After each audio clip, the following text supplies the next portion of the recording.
আহ্বানের কথা এই কারণে আনা, আমরা তো যখন 5 আগস্ট যখন ঘটনাটা ঘটলো বা দেশ থেকে বাধ্য হলেন, তারপর আমরা দেখেছি কিছু কিছু জায়গায় আমরা এই বিএনপির কিছু দল বা তারা দুর্বৃত্ত বলছে, বিএনপি নেতাকর্মীরা দুর্বৃত্ত বলছে বা জনসাধারণ বলছে বিএনপির নেতাকর্মীরা অনেক জ্বালাও পোড়াও করেছিলেন ওই দিনের কথা।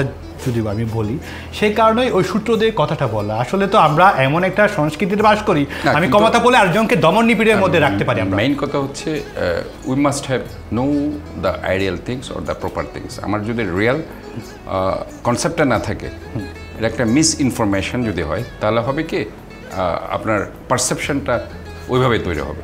কাজে ওই জিনিসটাই কিন্তু আওয়ামী লীগ করে আজকে সমাজটাকে নষ্ট করেছে।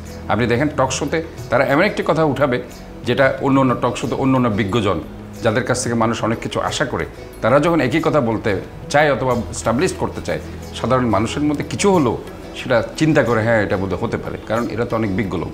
কাজে এই যে একটা মিথ্যাকে সত্য বলে চাপিয়ে দিয়ে তারা যে একটা ফেসিবাদী চক্র তৈরি করেছে, সমগ্র টকশো থেকে শুরু করে পেশাজীবী থেকে শুরু করে সাধারণ তাদের আওয়ামী লীগ, যুবলীগ এবং তৃণমূলের নেতাকর্মীদের মাধ্যমে, এই জিনিসগুলো থেকে কিন্তু আজকে আওয়ামী লীগের এই পতনের কারণ হয়েছে বলে আমি মনে করি।